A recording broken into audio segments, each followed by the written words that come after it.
प्यारे बच्चों, आप सभी का हमारे चैनल पे बहुत बहुत स्वागत है। दोस्तों, इस वीडियो के माध्यम से क्लास 12 के बच्चों के लिए बायोलॉजी का वायरल मॉडल पेपर लेकर के आ चुके हैं, जो कि 2023 बोर्ड परीक्षा के लिए सबसे ज़्यादा उपयोगी होने वाला है। प्यारे बच्चों, अगर आप इस मॉडल पेपर को देख लेते हो, समझ लेते हो, तो अब की बार 2023 का जो मॉडल पेपर आने वाला है, जो आपका पेपर होने वाला है, उसमें सारा का सारा जो प्रश्न आएगा सेम टू सेम इसी मॉडल पेपर पे आधारित होने वाला है। तो प्यारे साथियों, आप सभी से हम्बल रिक्वेस्ट है, वीडियो को ध्यान से देखना और अंत तक जरूर देखना, लाइक कर देना, शेयर कर देना। चैनल पर नए हो तो चैनल को भी सब्सक्राइब जरूर कर देना। आइए, सबसे पहले प्यारे साथियों, इसका जितने भी टाइप्स के यहाँ मोस्ट इंपोर्टेंट बहुविकल्पित प्रश्न दिए गए हैं, सभी प्रश्नों को बताएंगे। उसके बाद जितने यहाँ पे अति लघु उत्तरीय है, लघु उत्तरीय है, और यहाँ पे समझ सकते हो, यहाँ पे देखो टिप्पणी लिखना है, और यहाँ पे अंत में बताऊंगा कि जितने भी मोस्ट इंपोर्टेंट आप सभी के बोर्ड के पेपर में आने वाले दीर्घ उत्तरीय प्रश्न है, सभी को मैं यहाँ पे डिस्कस करने वाला हूँ। इसलिए आप सभी से हम्बल रिक्वेस्ट है कि वीडियो को ध्यान से देखना और एक एक प्रश्न को तैयार करके जाना, क्योंकि यही सब सारे प्रश्न बोर्ड के पेपर में छपेंगे। ठीक है, आइए, सबसे पहले यहाँ पे समझ सकते हो कि ये क्लास 12 के बच्चों का बायोलॉजी का वायरल मॉडल पेपर है। यहाँ पे समझ सकते हो, यानी प्रश्न पत्र 2022-23 का ये वायरल मॉडल पेपर है। ठीक है, समय आपका 3 घंटा 15 मिनट का मिलने वाला है। पूर्णांक आपका सेम टू सेम यही रहने वाला है। ठीक है, निर्देश में यहाँ पे दिया जा चुका है कि प्रारंभ के 15 मिनट परीक्षार्थियों को प्रश्न पत्र पढ़ने के लिए निर्देशित किया गया है। सभी प्रश्नों को हल करना है और आवश्यकता अनुसार अपनी पुष्टि, ठीक है, नामांकित आरेख के यानी कि चित्र के अनुसार भी करना है। ठीक है, जितने यहाँ पे प्रश्न दिए गए हैं सभी के सामने उनका यहाँ पे प्रश्नोत्तर, यहाँ पे उनका अंक यहाँ पे दिया गया है, कौन सा क्वेश्चन कितने नंबर का होने वाला है। ठीक है, आइए, सबसे पहले यहाँ पे क्वेश्चन दिया गया है कि सही विकल्प चुनकर अपनी उत्तर पुस्तिका में लिखिए। ठीक है, सबसे पहला प्रश्न यहाँ पे है कि निम्नलिखित में से कौन सा पुष्प नर जनन अंग का प्रतिनिधित्व करता है। ऑप्शन है पुमंग, जयांग, गौरु, बिजाड़, धान। ठीक है, और चौथा ऑप्शन है हमारा कि परागण। ठीक है, तो इसका जो राइट आंसर हो जाएगा वो हो जाएगा पुंकेसर, यानी कि पुमंग। यहाँ पे हम यहाँ क्या हो सकता है, राइट आंसर हो जाएगा। ठीक है, चलो, अब अगला हमारा क्वेश्चन पूछा गया है कि मनुष्य में संतान का लिंग गुण निर्धारण कैसे होता है। माँ के लिंग गुणसूत्र से, अंडाणु के माप से, शुक्राणु के माप से, या पिता के लिंग गुणसूत्र के माध्यम से होता है। तो फिर बच्चों, जो भी बच्चों का यहाँ पे लिंग निर्धारण होता है वो होता है पिताजी पे। किस पे होता है, पिता के लिंग गुणसूत्र के आधार पे हो जाता है। ठीक है, कौन सा मतलब कि संतान बच्चा होगा या बच्ची होगा वो पिता के ऊपर डिपेंड करता है। ठीक है, अगला हमारा क्वेश्चन है कि जेनेटिक इंजीनियरिंग का उपयोग कहाँ पे होता है। चिकित्सा में, कृषि में, दोनों में, इनमें से कोई नहीं। तो जेनेटिक इंजीनियरिंग का प्रयोग हम दोनों में कर सकते हैं।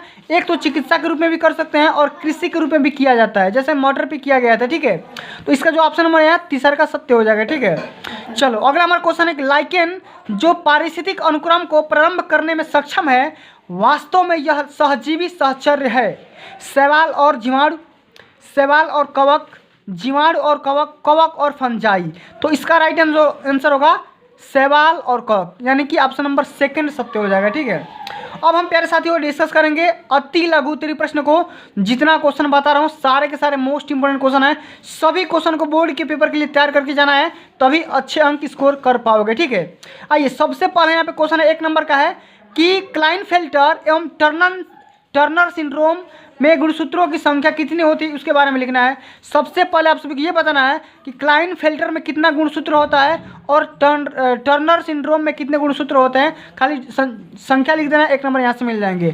ठीक है, अगला हमारा क्वेश्चन है कि नर जर्म कोशिकाएं किस विभाजन द्वारा शुक्राणुओं का निर्माण करती है, इसके बारे में लिखना है। ठीक है, परागकण मातृ कोशिका में गुणसूत्रों की संख्या क्या होती है, इसके बारे में लिखना है। ठीक है, अगला हमारा क्वेश्चन है कि उस एंजाइम का नाम लिखिए जो डीएनए अणु को खंडों में तोड़ देता है।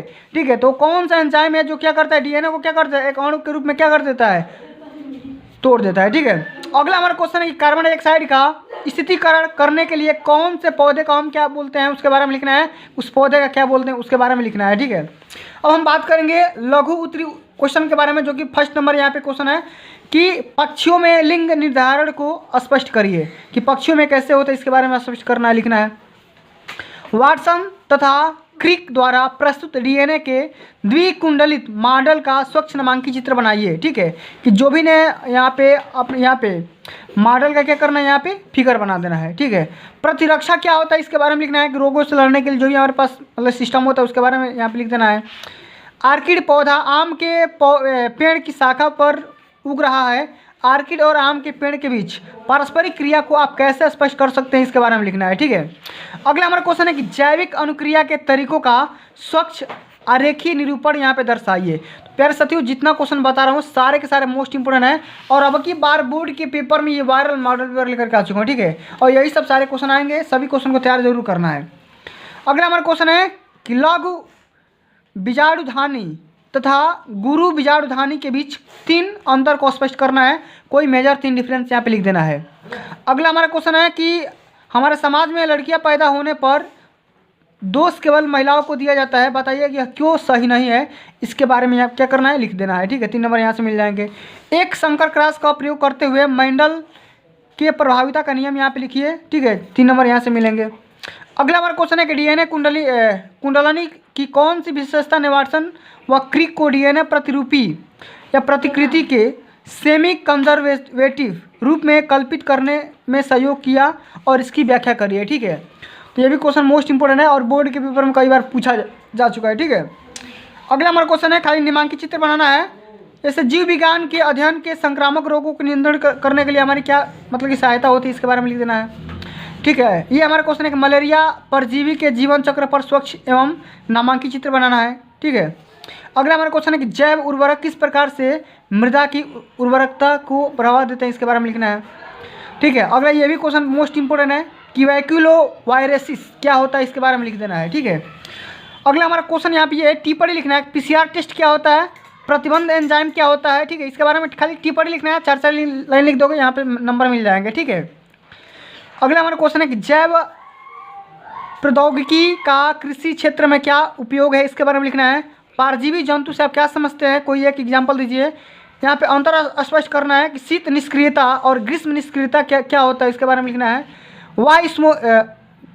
वायोस्मी और आंतरोस्मी, इसके बारे में क्या करना है, अंतर स्पष्ट करना, डिफरेंस लिख देना है। ठीक है, अब अगला हमारा क्वेश्चन यहाँ पे आ गया सबसे जो बड़े यहाँ पे जो लॉन्ग आंसर टाइप क्वेश्चन है उसके बारे में, जो कि 5 नंबर में पूछे जाएंगे कि मनुष्य के नर जनन तंत्र का यहाँ पे क्या करना है, स्वच्छ चित्र बनाना, फिगर बनाना है, और इसमें शुक्राणु कहाँ पे संचित होता है, इसके बारे में लिख देना है।